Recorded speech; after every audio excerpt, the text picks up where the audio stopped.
కృష్ణానది తీరంలో దట్టమైన వృక్షాల నీడన ఒక చిన్న పెంకుటిల్లుండేది. ఆ ఇల్లే జాలరి సోమయ్య, అతని భార్య గౌరి నివసించే పేద నివాసం. వారి జీవితంలో దారిద్ర్యం నిరంతరం వేధిస్తున్నా వారి మధ్య ఉన్న ప్రేమానురాగాలు ఆ ఇల్లాలికి కాంతినిచ్చేవి. ఒకనాటి మధ్యాహ్నం వేళ గౌరీ పొయ్యి రాజేస్తూ తన మనసులోని వేదన్ను బయటపెట్టింది. ప్రతిరోజు ఈ నల్లని పొయ్యి ఊదడం, ఈ చేపల వాసన భరించడం నా వల్ల కావడం లేదు. నా భర్తకు రోజుకొక్క చేప ముక్క లేకపోతే ముద్ద దిగదు. కాని ఈ దారిద్ర్యం ఎప్పటికి వదులుతుందో ఆ పరమేశ్వరుడికే తెలియాలి. మన పాత అప్పులు తీరక నిత్యం ఆందోళనతోనే బ్రతుకు గడుస్తోంది. మన చుట్టుపక్కల వారు ఎంతో సంతోషంగా జీవిస్తున్నారు. కాని మనకు మాత్రం ఈ దారిద్ర్య బాధ తప్పడం లేదు. నా నగలు అమ్ముకున్నా ఈ అప్పు తీరలేదు. రేపటి రోజు ఎలా గడుస్తుందో అన్న భయం నన్ను నిరంతరం వెంటాడుతోంది. ఆయన పగలు రేయి అనకుండా నదిలో వల వేసి అలసిపోతున్నారు. కాని ఫలితం మాత్రం శూన్యం. సోమయ్య భుజాన వల వేసుకుని ఖాళీ బుట్టతో నీరసంగా నడుచుకుంటూ ఇంటికొచ్చాడు. ముఖమంతా అలసట కనిపిస్తున్నా భార్యను చూడగానే ఆవేదనను దాచుకుని నవ్వడానికి ప్రయత్నించాడు. చేతిలోని ఖాళీ బుట్టను ఒక పక్కన వేసి అరుగు మీద కూర్చున్నాడు. గౌరే, ఆకలి నరనరాల్లో ప్రవహిస్తుంది. వంట పూర్తయిందా దేవి? ఈరోజు నదిలో ఒక చిన్న శాప కూడా పడలేదే. అయినా నీ చేతి వంట తింటే అలసట అంతా ఎగిరిపోయిద్ది. నువ్వు పడుతున్న కష్టాన్ని నేను చూడలేకపోతున్నాను. త్వరలోనే మనకు మంచి రోజులు వస్తాయి. అవునులేండి, మీకెప్పుడు నా వంటపైనే ధ్యాస ఉంటుంది. కాని మన సంసారం ఎలా గడపాలో ఆలోచనే ఉండదు. చేపలు పడకపోయినా మాటలకు మాత్రం కొదవలేదు. త్వరగా కాళ్ళు చేతులు కడుక్కొని రండి, వేడివేడిగా వడ్డిస్తాను. నీ కోపం కూడా నాపై ఎంత ప్రేమ ఉందో నాకు తెలుసులే గౌరే. ఇప్పుడే నది నీటితో ముఖం కడుక్కుని వస్తాను. ఈరోజు నీ చేతి కమ్మని వంట తిని కాస్త విశ్రాంతి తీసుకుంటాను. సోమయ్య శుభ్రంగా కడుక్కొని వచ్చి అరుగు మీద కూర్చున్నాడు. గౌరి విస్తరాకు వేసి అన్నం వడ్డిస్తున్న సమయంలో సరిగ్గా గుమ్మం ముందు ఒక పెద్ద నీడ పడింది. అది ఆ గ్రామంలోనే కఠినమైన వడ్డీ వ్యాపారిగా పేరొందిన రంగన్న. రంగన్నను చూడగానే గౌరీ ముఖంలో అసంతృప్తి, విసుగు స్పష్టంగా కనిపించాయి. ఏమయ్యా సోమన్న, భోజనానికి సిద్ధమయ్యావా? నీ ఇంటి వాసన వీధి చివరి వరకు వస్తుందయ్యా. అందుకేలా వచ్చాను. మీ ఇద్దరిని ఇలా కలిసుండడం చూస్తే నా మనసు ఎంతో హాయిగా ఉంటుంది. రండి రంగన్న గారు.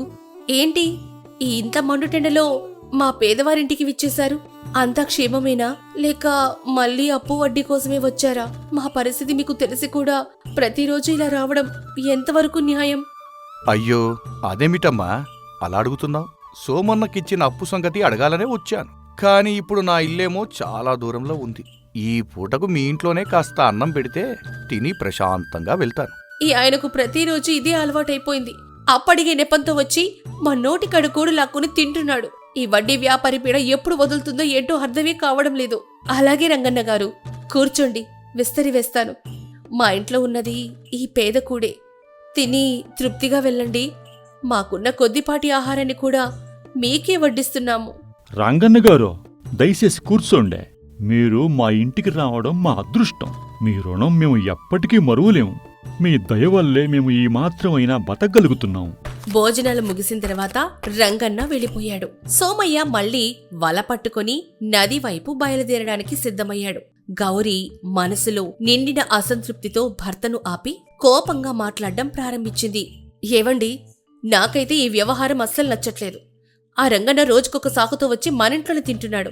ఆయన వడ్డీ వ్యాపారి కదా, తన ఇంట్లో వండుకొని తినలేడా? గౌరే, అలా మాట్లాడకు. ఆకలితో మన ఇంటికి వచ్చిన పెద్ద మనిషికి అన్నం పెట్టడం మన సంస్కారం. ఆయన మనకు అప్పు ఇచ్చిన దాత అనే విషయం మరో మాకు. పైగా ఆయన ఒంటరివాడు. మనతో గడిపే ఆ కాసేపు ఆయనకు ఎంతో ఆనందాన్నిస్తుంది. దాత కాదు, పీడకారుడు. నాకైతే ఆయన ప్రవర్తన వెనక ఏదో పెద్ద కుట్ర ఉన్నట్లే అనిపిస్తోంది. మీరేమో అమాయకంగా అందర్నీ నమ్మేస్తారు. రేపు మన ఇల్లు లాక్కుంటే రోడ్డున పడతామండి. సరే గౌరీ, ఈ గొడవ ఇప్పుడొద్దు. నేను నదికి వెళ్ళి చేపలు పట్టాలి. లేదంటే ఈ రోజు గడవడం కష్టం. నేను వస్తున్నాను, ప్రశాంతంగా ఉండు.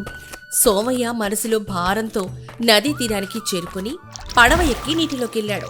ఎండ తీవ్రంగా ఉన్నా మనసులోని ఆందోళన వల్ల అతనికి ఏమీ తోచడం లేదు. తనతోటి జాలరి సర్జన్ చేసిన తప్పుకు తను పూచీకత్తు ఉండి రంగన్నకు బాకీ పడ్డం గుర్తొచ్చి నొచ్చుకున్నాడు.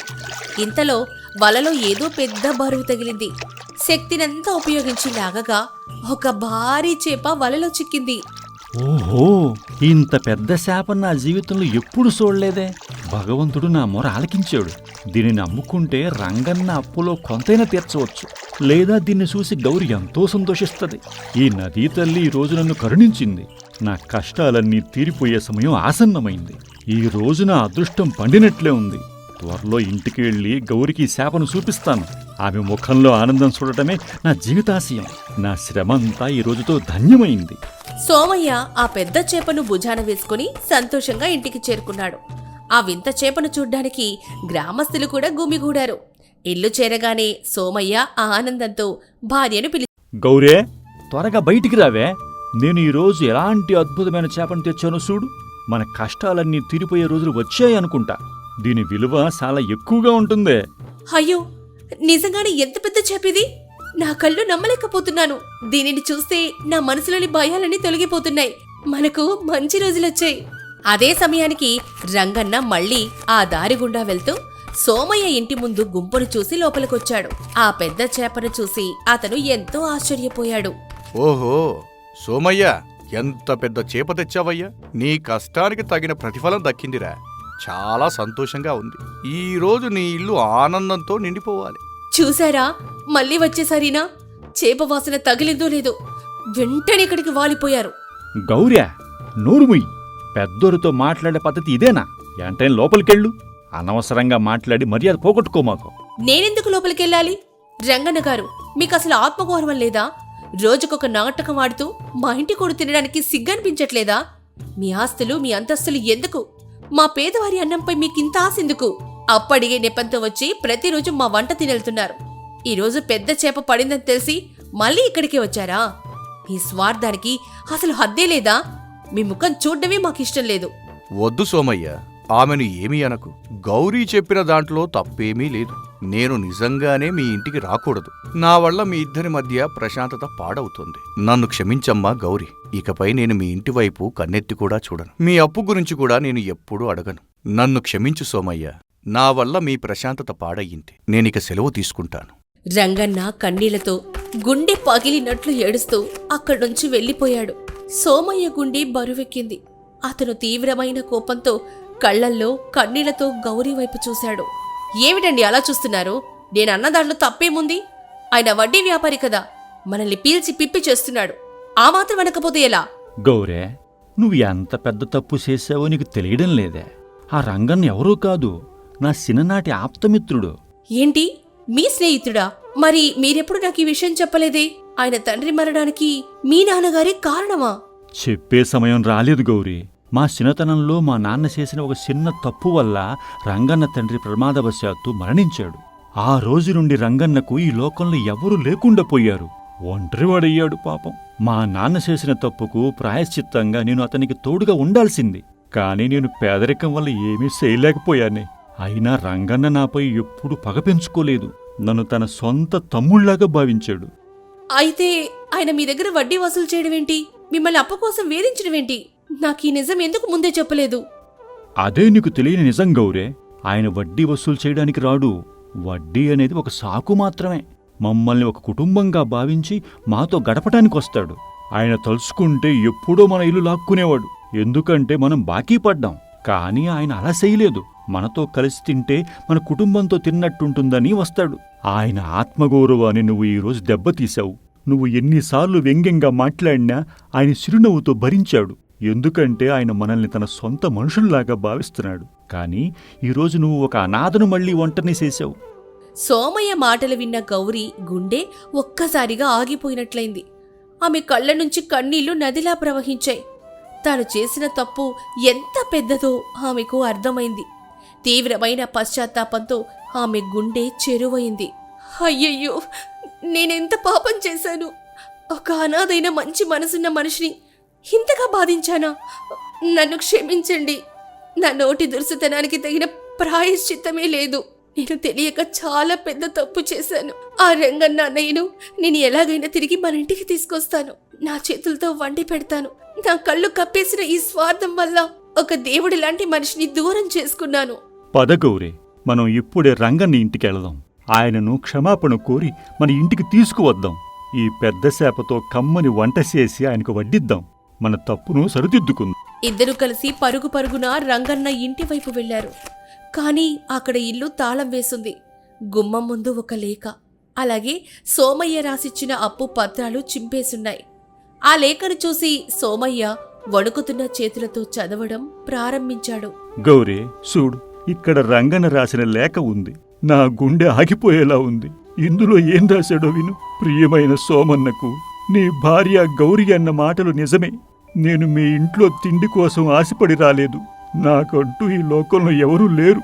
మీతో గడిపిన ఆ కాసేపే నా జీవితంలో అత్యంత సంతోషకరమైన క్షణాలు.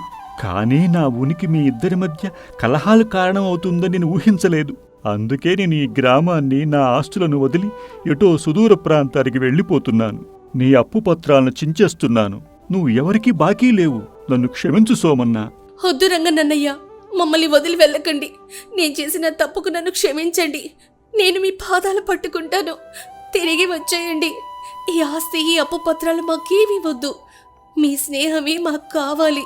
మనం వెంటనే నదీ తీరానికి వెళ్ళి వెతుకుదాం గౌరీ. ఆయన ఇంకా ఎక్కువ దూరం వెళ్ళుండడు.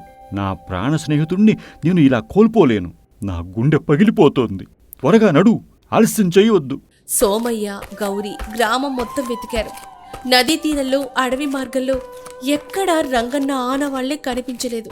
చివరికి నది ఒడ్డున ఉన్న కొందరు గ్రామస్తులు రంగన్న ఒక పడవ ఎక్కి ఎటో సుదూర ప్రవాహంలోకి వెళ్లిపోయాడని, అతని కళ్లల్లో తీవ్రమైన దుఃఖముందని చెప్పారు. ఆ మాటలు వినగానే సోమయ్య నది ఒడ్డునే కూలబడిపోయాడు. భగవంతుడా, నా స్నేహితుడిని, నా అన్నలాంటి వాడిని శాశ్వతంగా కోల్పోయానే. ఈ అపరాధ భావం నన్ను జీవితాంతం వెంటాడుతూనే ఉంటుంది.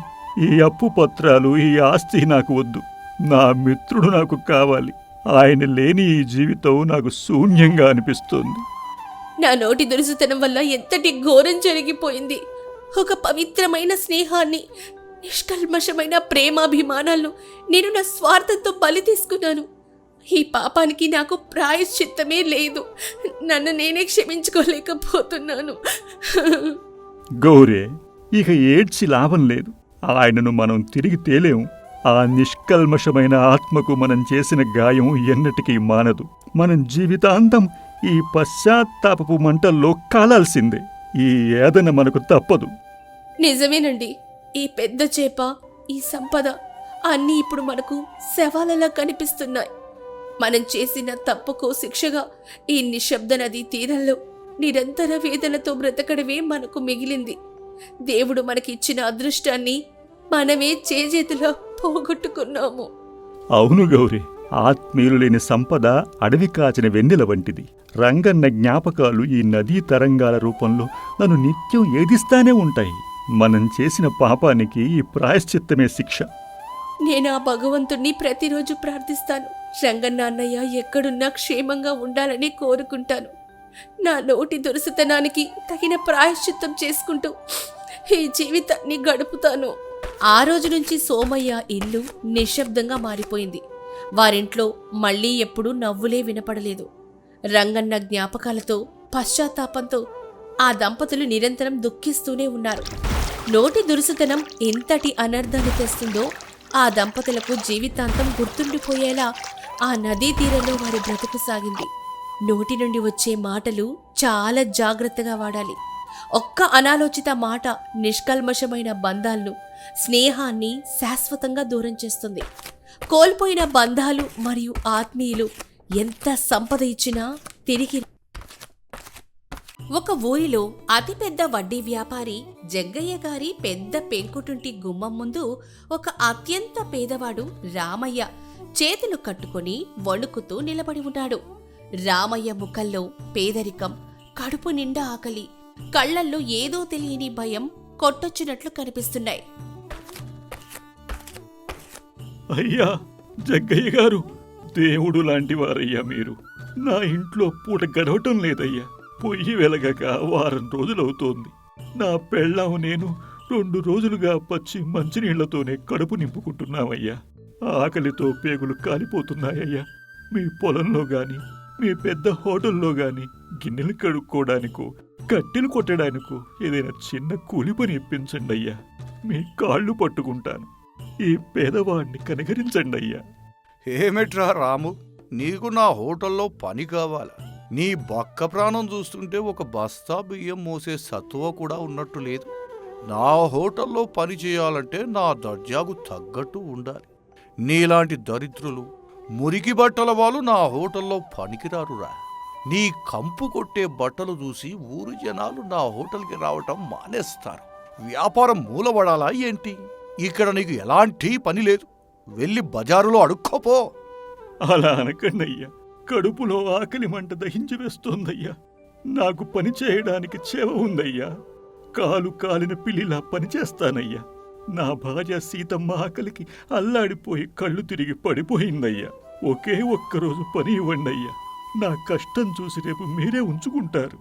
రేయ్, చెప్పేది నీకే కదరా. పని లేదని చెబితే వినపడడం లేదా? నా గుమ్మం ముందే నిలబడి ఏడుస్తూ నా వ్యాపారానికి అపశకనంలా తయారయ్యావు. నిన్ను చూడగానే నాకు చిరాకు వేస్తోంది. ఏయ్ గుమస్తా, వీడిని మెడబట్టి బయటికి గెంటై. ఇంకోసారి నా గుమ్మం తొక్కితే కాళ్ళు విరగొడతానని చెప్పు. గుమాస్తా పరిగెత్తుకుంటూ వచ్చి రామయ్యను ఛాతి మీద గట్టిగా నెట్టివేస్తాడు. రామయ్య వీధిలోకి ఎగిరి కింద పడతాడు. అతని మోచెయ్యి గీసుకుపోయింది. అవమాన భారంతో అక్కడ్నుంచి లేచి తలదించుకుని కన్నీళ్లు తుడుచుకుంటూ నడుచుకుంటూ వెళ్తాడు. అక్కడ ఉన్న ఊరి జనాలు ఏమీ మాట్లాడలేక మౌనంగా చూస్తూ ఉండిపోతారు. మట్టి రోడ్డు మండుటెండలో రామయ్య తల వంచుకుని వెక్కి వెక్కి ఏడుస్తూ నడుస్తున్నాడు. పాదాలకి చెప్పుల్లేవు. కాలుతున్న ఇసుక చర్మం చీల్చుకొని పోతోంది. కాని ఆ మంట కంటే ఆ జగ్గయ్య అన్న మాటలు గుండెను ఎక్కువగా దహించి వేస్తున్నాయి. మోచేతి నుంచి కారుతున్న రక్తం చెమటతో కలిసి కళ్లల్లోకి జారుతోంది. దేవుడా, పేదవాడిగా పుట్టడం ఇంత పెద్ద శాపమా? ఒక మనిషిని 10 మందిలో ఇంత ఘోరంగా అవమానించాలా? ఆకలితో అల్లాడుతూ పని అడిగితే కుక్కను గెంటేసినట్టు గెంటేశాడు ఆ జగ్గయ్య. నా దరిద్రాన్ని చూసి నవ్వే హక్కు అతనికి ఎవరిచ్చారు? చేతులు కాళ్ళు బాగానే ఉన్నా కడుపు నింపుకునే దారి లేదా ఈ ఊళ్ళో? వీధి కుక్కలకు వేసే ఎంగిలి మెతుకులు కూడా ఈ పేదవాడికి దొరకవా స్వామి? ప్రాణం తీసుకుందామంటే నా మీద ఆధారపడ్డ ఆ ఇల్లాలు ఏమైపోవాలి?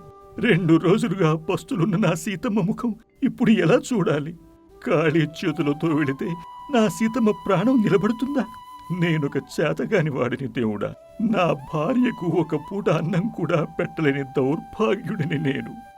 అప్పుడే దారిన పోతున్న కొందరు కూలీలు రామయ్యను చూసి వెక్కిరిస్తూ నవ్వుకుంటూ వెళ్తున్నారు. ఏం రామయ్య, పొద్దున్నే ఆ జగ్గయ్య గారి గుమ్మం ఎక్కావు? ఆయన గారి పెద్ద హోటల్లో ఏమైనా మిగిలిపోయిన కూడు ఎంగిలి మెతుకులు ఏమైనా నీ మొహాన వేశారా ఏంటి?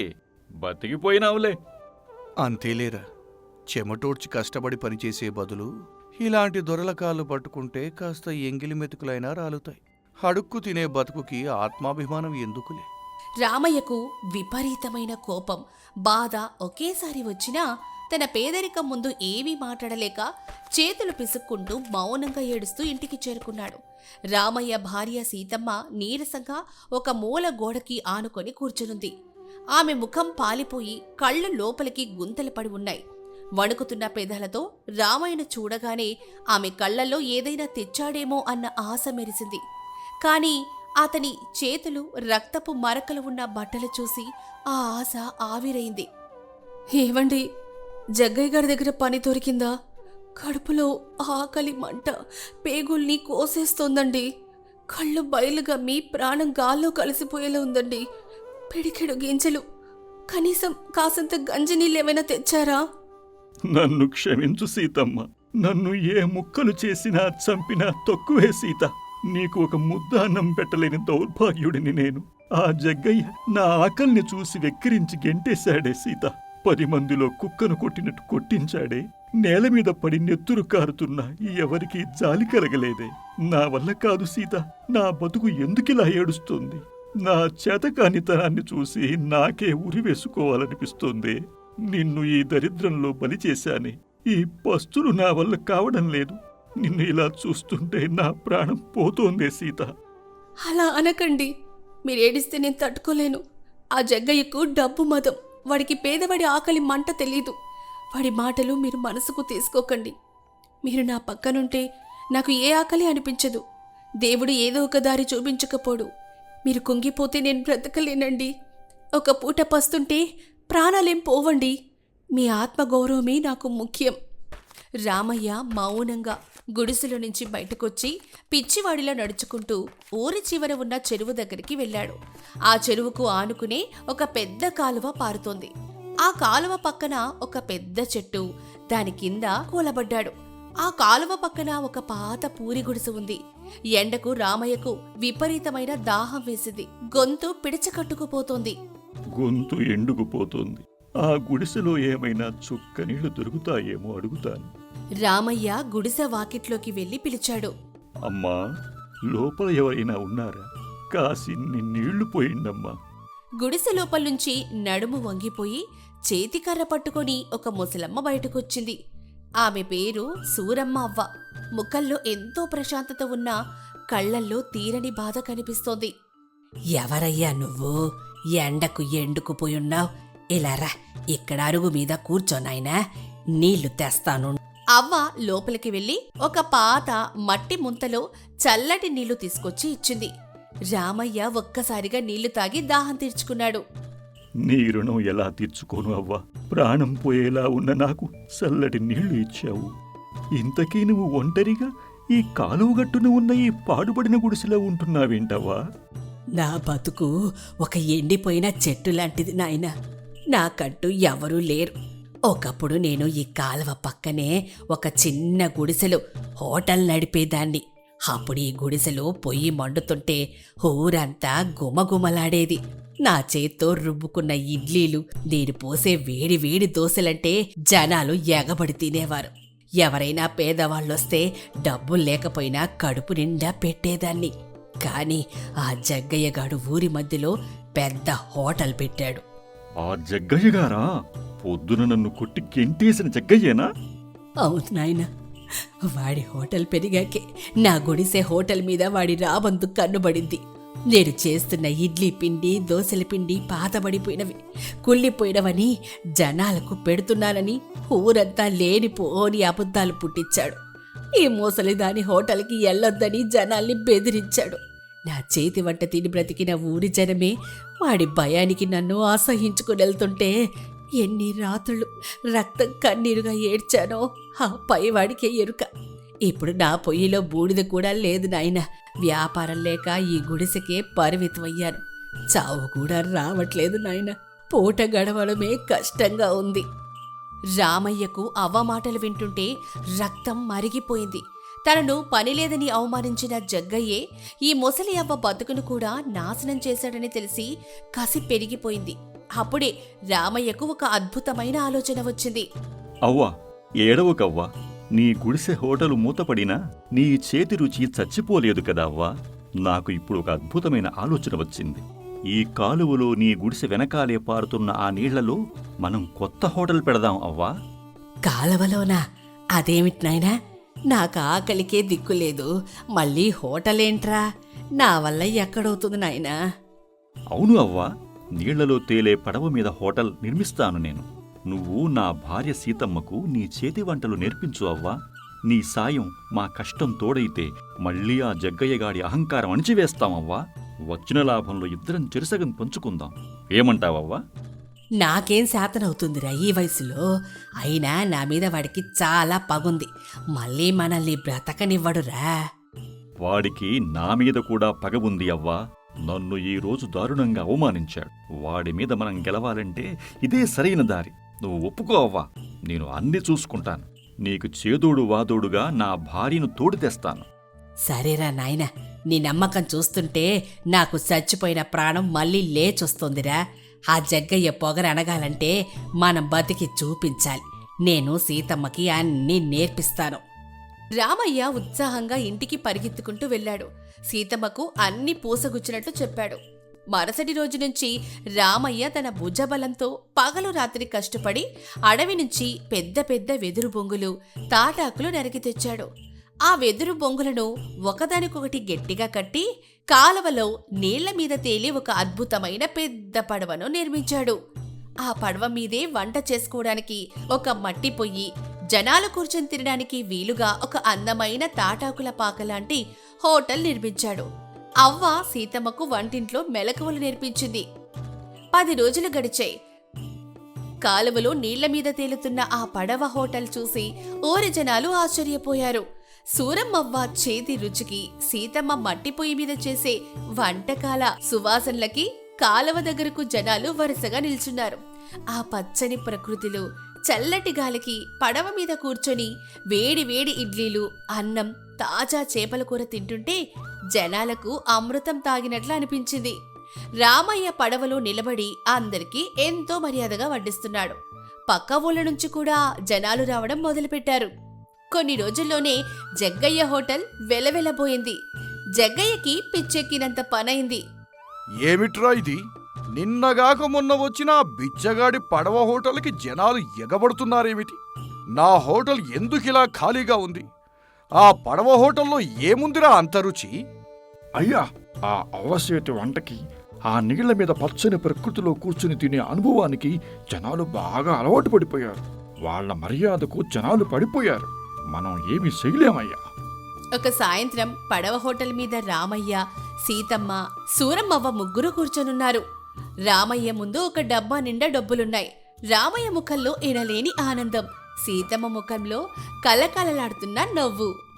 అవ్వా, ఇవాళ మనకు చాలా లాభం వచ్చింది అవ్వా. మన హోటల్ ఊరంతటికి మొదటి స్థానంలో ఉంది. ఆ జగ్గయ్యగాడు మన ముందు తలదించుకున్నాడు. ఇదిగో అవ్వా, ఈ డబ్బుల సగం నీవే తీసుకో. ఇది నీ కష్టం.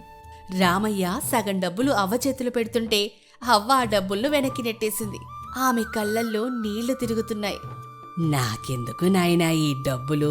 నాకంటూ ఏ బంధాలు లేవురా. నా ఆకలి తీర్చడానికి ఒక బుక్కెడు బువ్వ ఉంటే చాలు నాయనా. ఈ డబ్బులు మీరే ఉంచుకోండి.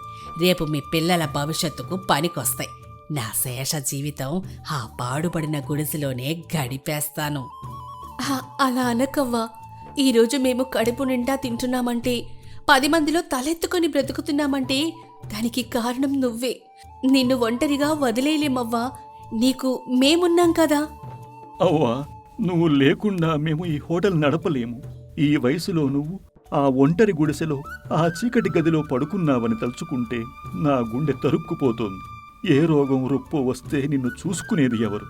నువ్వు కూడా మాతో పాటే మా గుడిసెలోనే ఉండవ్వా. నేను, నా సీతమ్మ నిన్ను మా కన్న తల్లిలా చూసుకుంటాం. నీ ప్రాణం ఉన్నంత వరకు నిన్ను కంటికి రెప్పలా కాపాడుకుంటాం అవ్వా. అనాథలైన మాకు అమ్మవై ఉండిపో అవ్వా. నన్ను కన్న బిడ్డలా ఆదరించారా. దేవుడు మీకు అన్నీ ఇస్తాడు. నేను మీతోనే ఉంటాన్రా. నాకివాళ ఒక కుటుంబం దొరికింది. అవ్వ కన్నీళ్లు తుడుచుకొని వారి ప్రేమకు మురిసిపోయింది. ఆ పడవ హోటల్, వారి మధ్య ఉన్న బంధం కలకాలం ఆ పల్లెటూర్లో ఒక ఆదర్శంగా నిలిచిపోయాయి. పేదవాడి కష్టాన్ని, ఆకలిని ఎగతాళి చేయకూడదు. కష్టం, నిజాయితీ, తోటివారి పట్ల ప్రేమ ఉంటే ఎంతటి కష్టాన్నైనా ఎదిరించి గొప్ప విజయాలు సాధించవచ్చు. మోసంతో, అహంకారంతో ఎదిగేవారు ఎప్పటికైనా పతనమవుతారు.